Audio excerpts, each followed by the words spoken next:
안녕하세요. 이번에 공맵 선배 토크의 멘토로 참여하게 된 이은서라고 합니다. 저는 지금 USC라는 학교에서 1학년을 마치고 2학년을 앞두고 있고요. 저 같은 경우에는 영국 계열에 있는 제주국제학교를 재학을 하다가 미국으로 유학을 가게 된 케이스다 보니까 IB 디플로마 과정을 밟으면서 미국 대학을 준비하는 법을 중점적으로 조언을 드릴 수 있을 것 같아요. 우선 학교 및 전공 소개부터 드리자면 USC라는 LA에 있는 미국 LA에 있는 학교에서 Edinburgh School of Communication and Journalism이라는 학부에서 커뮤니케이션을 전공하고 있어요.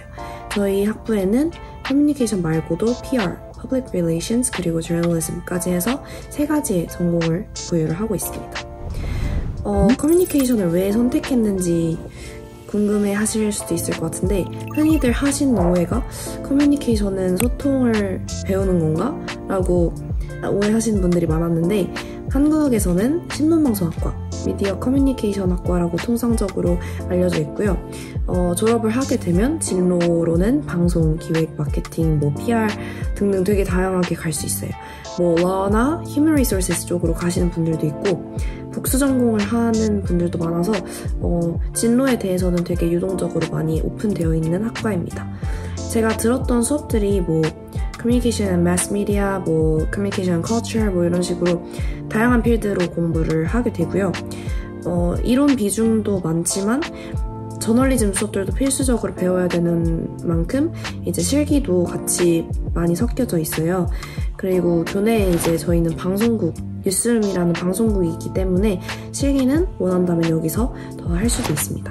저 같은 경우에는 실기를 조금 몸담아 보고 싶어서 라디오 방송국에서 일해보고 소셜미디어 팀에서도 일하면서 되게 다양한 실기 경험을 쌓았던 것 같아요. 그리고 일단 IB에 대해서 좀 조언을 드리고 싶은 부분들이 있는데 IB는 정말 선택과 집중이에요. IB를 6과목을 총 듣잖아요. 그 중에서 3과목은 Higher Level, 3과목은 Standard Level 이렇게 듣게 되는데 HL 같은 경우에는 좋아하는 과목, 그리고 SL은 점수 잘 받을 수 있는 과목, 이렇게 구성을 하시면 제일 효율적인 방법으로 IB를 하실 수 있을 것 같아요. IB가 사실 이 6과목을 제외하고도 Extended Essay, 그리고 TOK, CAS 등등 정말 다양한 곳에 노력을 분산을 시켜야 하기 때문에 자칫하다가는 지치기 십상이라서 번아웃이 안 오게끔 자기가 조절을 하려면 HL은 무조건 좋아하는 과목을 듣고 SL은 시간을 안 뺏기는 그런 점수를 잘 받을 수 있는 과목으로 유리하게 선정을 하시는 걸 추천을 드려요. 왜냐면 IB가 2년 동안 거의 마라톤이라고 보시면 되는데 좋아하는 과목을 해야 그나마 HL은 덜 지치고 오래 할 수 있는 것 같아요. 저 같은 경우에는 IB English A가 Higher Level로 하지 말라고 악명이 되게 높은 과목인데도 불구하고 제가 되게 좋아해서 그냥 계속 밀고 나가서 결국에는 어려웠음에도 불구하고 파이널 때도 7점을 받고 졸업을 할 수 있었어요. 이렇게 좀 좋아하는 과목들로 HL을 하시는 걸 추천을 드립니다. 제가 제 개인적인 유튜브 채널에도 Q&A를 몇 번 올렸었는데 IB를 하면서 미국 대학을 지원하는 게 어렵지 않냐고 물어보시는 분들이 되게 많이 계셨거든요. 근데 사실 정말 힘들어요. 사실 IB만 집중을 하는 것도 굉장히 어려운 교육 과정인데 그 와중에 SAT도 준비하고 미국 대학이 또 잘 준비해야 되는 그런 요소들이 굉장히 많잖아요. 이걸 병행하면서 정말 스트레스를 많이 받지만 그래도 저는 IB랑 미국 대학 지원이랑 되게 시너지 효과가 잘 났다고 생각해요. IB를 하면 일단 정말 다양한 정보들을 많이 얻게 되고 실력적으로도 크게 향상을 하기 때문에 SAT라든지 이런 지문풀이를 할 때 되게 많은 도움을 받을 수 있더라고요. 그리고 또 정말 좋았던 점 중에 하나는 미국 대학 원서를 내기 한두 달 전에 IB Predicted Score이 나와요. 근데 그 스코어도 대학 원서에 지원을 했기 때문에 그것 또한 상당히 큰 이점으로 작용을 하지 않았나 싶습니다. 네. 그리고 전반적으로 미국 입시에 관해서 조금 저만의 소소한 팁들을 알려드리자면 일단 가장 중요한 게 Common App Essay. Common App Essay는 너무너무 중요하기 때문에 저도 많은 시간을 고민을 거쳐서 결국에 완성을 했는데 나만 할 수 있는 이야기를 하는 게 제일 중요한 것 같아요. 약간 현실성 없는 그런 거창한 이야기들을 하지 말고 솔직하게 그냥 나한테 의미 있었던 일을 내 언어로 표현하는 거, 그게 제일 중요한 것 같습니다. 저도 되게 여러 번 막 갈아엎다가 너무너무 마음에 안 드는 거예요. 그래서 정말 그냥 완전 다 새로 없고 가장 진솔하게 내가 하고 싶었던 이야기를 적어 내려가서 친구들한테 보여줬을 때 정말 네 글 같다, 네가 쓴 글 같다 라고 해줘서 그때서야 만족을 하고 제출을 했었습니다. 서플멘터리 에세이는 학교 리서치가 제일 중심인 것 같아요. 동아리라든지 커리큘럼이라든지 학교 분위기, 환경, 이런 학교에서 지원한 리소스들, 이런 것들을 다양하게 리서치를 많이 해보시는 걸 추천드려요. 그리고 요즘에는 재학생들이 브이로그도 많이 올리고 학교 유튜브에서도 학교 많이 보여주고 이러거든요. 그리고 인스타에서도 학교 재학생들이 무물 콘텐츠라든지 인스타 같은 걸 보면은 이렇게 하이라이트에 올려두세요. 그런 것들을 보면서 학교 분위기 참고도 하고 이런 분위기구나, 이런 활동들을 할 수 있구나, 이런 거를 확인을 하면서 이제 내가 너네 학교에 어떻게 구체적으로 기여를 할 수 있고 왜 너네 학교가 아니면 안 되는지 그런 진정성을 주고 확신을 주면은 그게 서플 에세이에 많이 도움이 되는 것 같아요. 사실 서플멘터리 에세이는 프롬프트가 조금씩 학교마다 다르긴 하지만 첫 포맷만 잘 잡아놓으면 되게 오버랩 되는 부분이 많거든요. 그래서 첫 포맷만 잘 잡아놓으시면 서플은 어렵지 않게 작성을 하실 수 있을 것 같습니다.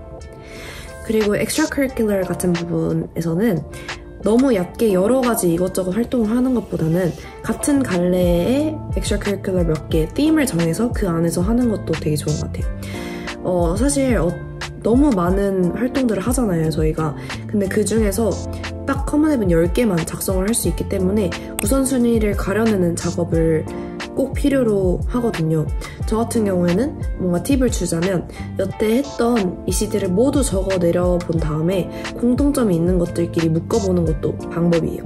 그러니까 저도 이렇게 공통점이 있는 것들을 묶어보니까 딱 3가지로 나뉘더라고요. 예술 쪽, 그리고 저는 기숙사에 살았었어가지고 보딩 리더십, 그리고 student welfare, 이렇게 3가지로 묶이는 걸 제가 발견을 했는데 이렇게 하다 보면 어떤 활동들을 내가 커먼앱에 중점적으로 써야 할지 감이 옵니다.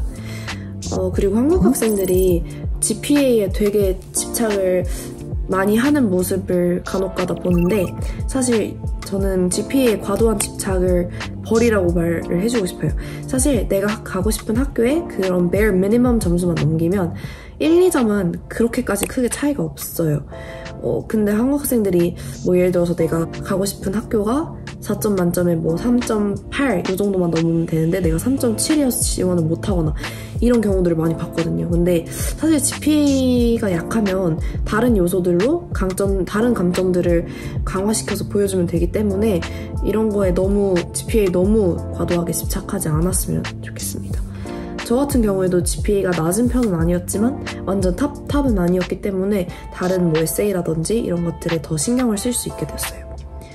그리고 추천서는 나를 제일 잘 아는, 나를 가장 오래 봤던 선생님한테 부탁드리는 걸 추천해드려요.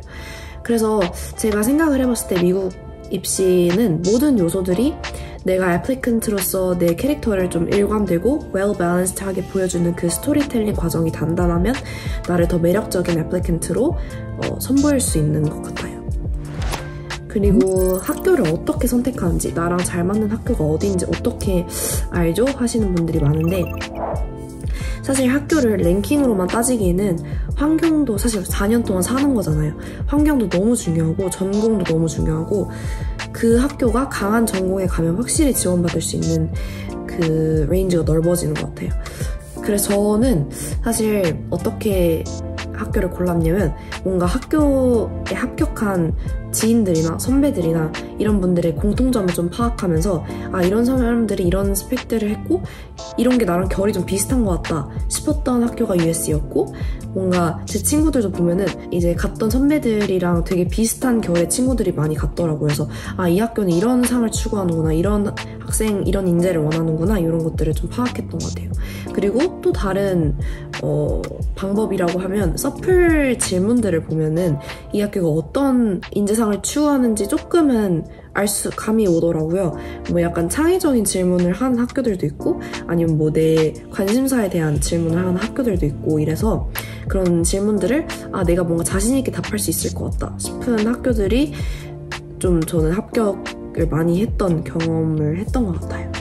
그래서 뭔가 학창시절에 대한 조언을 이제 마지막으로 하자면 여러 가지 경험을 정말 해서 그런 것들을 통해서 점점 네로다운을 해가시는 걸 정말 추천을 드려요. 사실 저는 9학년 10학년 때 되게 이것저것 탐구를 많이 해봤어요. 제 분야가 아님에도 불구하고 뭐 동아리도 들어가 보고 활동도 해보고 그러다 보니까 제가 어떤 거에 흥미를 느끼고 어떤 분야에 흥미를 안 느끼는지 그게 분별이 되기 시작하더라고요. 그래서 11학년 때쯤 이제 아이비를 고를 때 내가 전공을 어떤 계열로 지원을 해야겠다 이런 게 좁혀 나가져서 그게 이제 방송 기획 쪽이었고 그 분야에 특화된 미국에 좀 더 집중을 해야겠다라고 느꼈어요. 그래서 아이비 같은 경우에도 제가 문과 과목들 이제 선행할 필요가 현저히 적은 과목들이었기 때문에 방학 때마다 좀 SAT에 투자하게 되는 시간이 더 많아졌고요. 학창시절만큼 진짜 내 자신을 알아갈 수 있는 기회가 별로 없기 때문에 그만큼 소중한 시간이기 때문에 너무 스트레스 받기보다는 그 과정에서 배울 수 있는 것들은 배우고 최대한 즐기는 거 그리고 친구들 주변에서 보면은 이 학교에 얘가 왜 갔는지 전부 다 이유가 납득이 가능하더라고요. 설령 그 입시 때 현역 때 아쉽게 갔더라도 뭐 편입을 하거나 그 학교에서 정말 get the best out of it을 하면 충분히 멋진 대학 생활을 할 수 있다는 점. 네. 그리고 저 개인적으로도 이윤토라고 유튜브 채널을 운영하고 있는데 미국 대학 생활이나 국제학교 삶이 궁금하시면 방문해서 영상들 구경하시는 것도 좋을 것 같습니다. 그럼 봐주셔서 감사하고 안녕!